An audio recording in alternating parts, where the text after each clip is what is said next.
le numéro 9. Enfin, des rumeurs. Car s'il y a bien un seul poste qu'on peut qualifier de poste du roi, hein, un petit peu le parallèle qu'on fait dans l'athlétisme avec les sprinteurs et la discipline reine, pareil en natation, c'est évidemment le poste de numéro 9. S'il y a bien un seul poste où, quand on parle du FC Barcelone, je répète le grand Barça, hein, le grand FC Barcelone, s'il y a bien un poste où ce club mérite et doit avoir une vraie pointure en tant que numéro 9 du club, en tant que buteur, homme qui te fait gagner des matchs, rapporter des points et des trophées, c'est évidemment le numéro 9, le buteur. Et pour la première fois depuis un petit moment, peut-être une des premières fois de la saison, on a des rumeurs concrètes et presque officielles de la part de quotidiens catalans qui viennent d'annoncer que le Barça va se jeter prochainement sur le dossier du numéro 9. Enfin les amis, j'espère que vous allez bien en ce 11 février.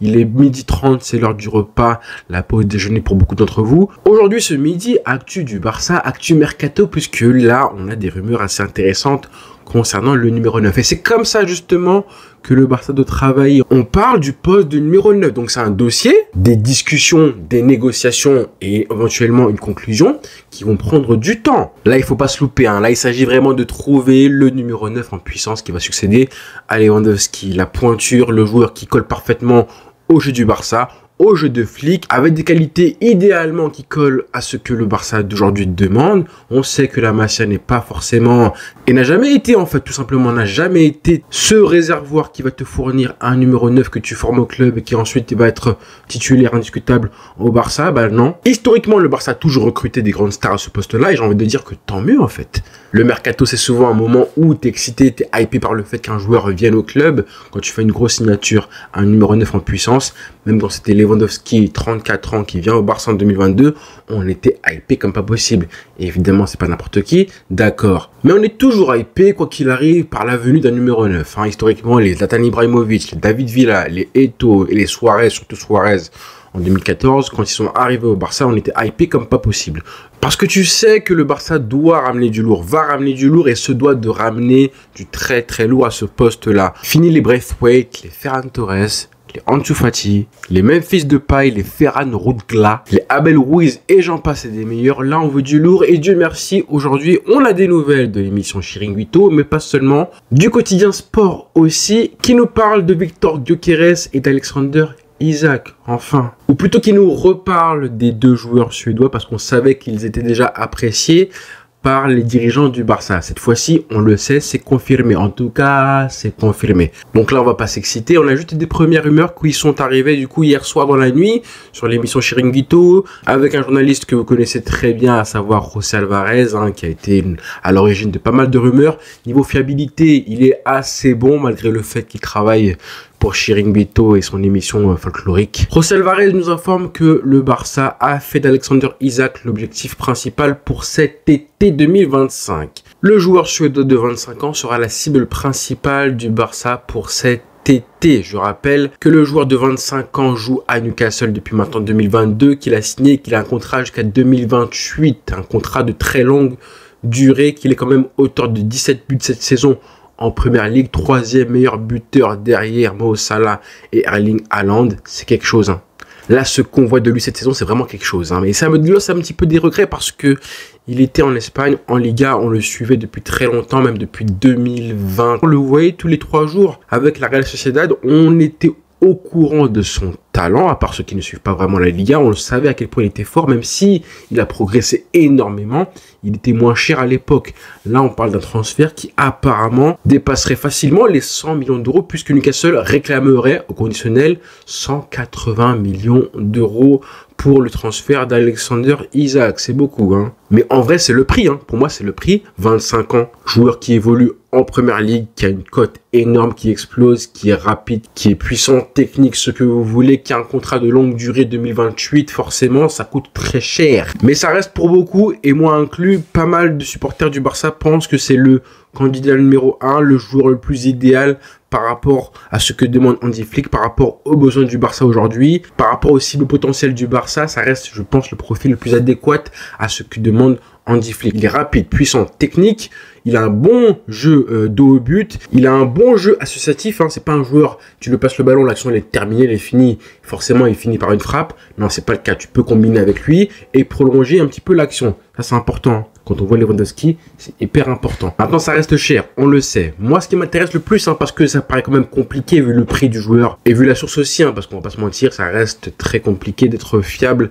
pour Chiringuito et leur polémique et leur volonté de faire le buzz. Donc, on va rester mesuré. Par contre, ce qui est intéressant, c'est plus le fait que oui, on est sur un Barça qui recherche un potentiel remplaçant et successeur à Lewandowski dès maintenant. C'est hyper important de commencer les négociations et les discussions et de cibler dès maintenant le profil idéal pour le numéro 9 du Barça. Ça prend du temps, mais rien que le fait que le Barça, dès à présent, on a des rumeurs d'un club qui cherche à trouver une solution pour préparer l'après Lewandowski, ce qui ne veut pas dire le reléguer sur le banc ou faire en sorte qu'il sera vendu l'été prochain, parce qu'on sait qu'il va rester Lewandowski, vu cette clause dans le contrat qui dit que après tant de matchs joués, il va automatiquement prolonger son contrat. On sait qu'il va rester, d'accord. Maintenant, ça n'empêche pas qu'avec un numéro 9, et on le voit, hein, qui joue un peu moins de Lewandowski, qui sort très souvent, voire tous les matchs, soit il débute sur le banc, soit il sort en cours de jeu. Tout doucement, je pense qu'on voit tous, hein, on va pas se mentir, qu'on voit que Lewandowski commence à être de moins en moins impactant pour ce Barça-là. Donc imaginez l'année prochaine, pour un joueur qui aura 37 ans en août, c'est pas lui manquer de respect à Lewandowski, hein, pas du tout, au contraire. Ramener un potentiel remplaçant successeur, c'est aussi le fait de manager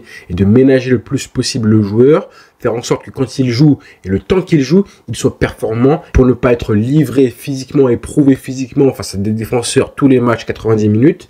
C'est aussi important d'avoir un joueur qui puisse le concurrencer et faire en sorte qu'on puisse tirer le maximum de ce qu'il reste de chez Lewandowski. Donc voilà, outre le fait que oui, peut-être que c'est impossible pour le Barça financièrement de recruter Isaac, c'est quand même important et intéressant de voir que le Barça cherche dès à présent, maintenant là, en 2025, en février, un potentiel remplaçant de Lewandowski concrètement. Et que ce soit Isaac ou un autre. La preuve, c'est que on a quand même d'autres rumeurs aujourd'hui, à savoir celle du quotidien Sport qui nous dit que le Barça doit se décider dès à présent pour Víctor Gyökeres, à savoir si oui ou non le club va à la chasse aux joueurs suédois aussi. Ce matin, c'est Miguel Sanz du quotidien Sport qui nous parle de Gyökeres. Et là, je suis content les amis aussi que le Barça se penche pile sur les deux joueurs qui avaient été évoqués par la presse, les supporters et pas mal d'autres clubs aussi qui ciblent les deux joueurs que je pense qui sont le plus en vue en attaque.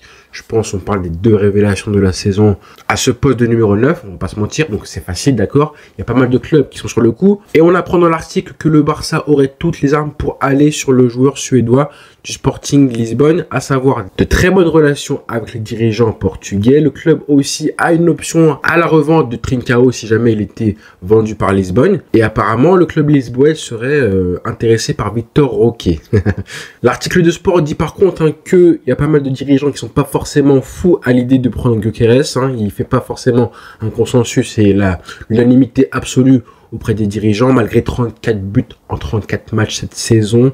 Il y a d'autres profils qui sont plus appréciés, comme Isaac de Newcastle, qui est repris du coup par Sport. Et là, la confirmation qu'on voit que le joueur intéresse vraiment le Barça, c'est même Sport qui le dit aussi, pas seulement Chiringuito, mais qu'il y a aussi beaucoup de clubs, dont ceux de Première Ligue, qui sont intéressés par le joueur suédois, et que le mois de mars, qui est connu justement pour être le mois où en général au mercato ça bouge beaucoup, et ben là, c'est là que apparemment côté Barça on va se décider sur aller sur Gyökeres ou aller sur Alexander Isaac. Donc finalement, infos intéressantes, je trouve aujourd'hui, qui passeront peut-être sous silence, on verra, mais comme je disais, hyper intéressant de voir que le Barça dès maintenant se penche sur les dossiers importants du numéro 9, qui est le poste phare dans le football. Le Barça songe dès maintenant à préparer l'après Lewandowski. Le Barça pense à Isaac et Gyökeres, les deux joueurs suédois. Et troisième chose, l'opération Gyökeres paraît plus accessible au Barça que celle Alexander Isaac. On va s'arrêter là, on va pas aller plus loin dans l'espèce de fantasme de voir Isaac venir au Barça, même si quand même c'est tentant quand je pense à ce qu'on pourrait avoir en attaque avec Isaac, Lamine Yamal, Rafinha et un autre, bref, ou Nico Williams, ce serait la folie, mais ça reste la priorité, le numéro 9, je pense que vous êtes d'accord avec moi, on en a parlé du fait que Nico Williams, c'était probable qu'il venait au Barça, mais à choisir, honnêtement, entre investir sur un numéro 9 comme Isaac, même si très cher, et un ailier gauche comme Nico Williams, quand tu vois les performances actuelles de Rafinha, d'Olmo et des autres. Et en plus, je me dis que ça pourrait être un sacré argument de campagne présidentielle pour Laporta s'il ramenait un Alexander Isak, une grosse signature. On sait qu'il en rêve. On sait qu'il rêvait plutôt de Erling Haaland. C'est mort maintenant, on le sait. Alors, si tu arrives à doubler pas mal de clubs européens, des pointures, hein, le PSG, Arsenal, Liverpool et tous ces clubs qui veulent Isak, franchement, ce serait un coup de maître. Isak, lui, je me mets à sa place. Il a quand même connu pas mal de clubs. Hein. Il est parti à Dortmund d'abord, à la Sociedad et aujourd'hui à Newcastle. Donc, il a fait pas mal de clubs intermédiaires, j'ai envie de dire. Des bons clubs, certes. Hein. Mais je pense que là, il veut taper un grand coup. À 25 ans comme il a aujourd'hui, 25 ans, tu fais la saison qu'il fait aujourd'hui. Je pense qu'à sa place, il chercherait un club, un top 3 européen.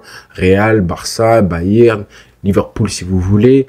Après le reste, hein, PSG, Arsenal et tout ça, c'est bien, hein, sans manquer de respect, mais c'est pas à la hauteur de ce qu'il fait en fait. Et ce mec-là qui joue pas du tout, qui ne joue pas cette saison la Ligue des Champions, bah pour moi c'est du gâchis. Il n'est pas forcément assuré de la jouer tous les ans.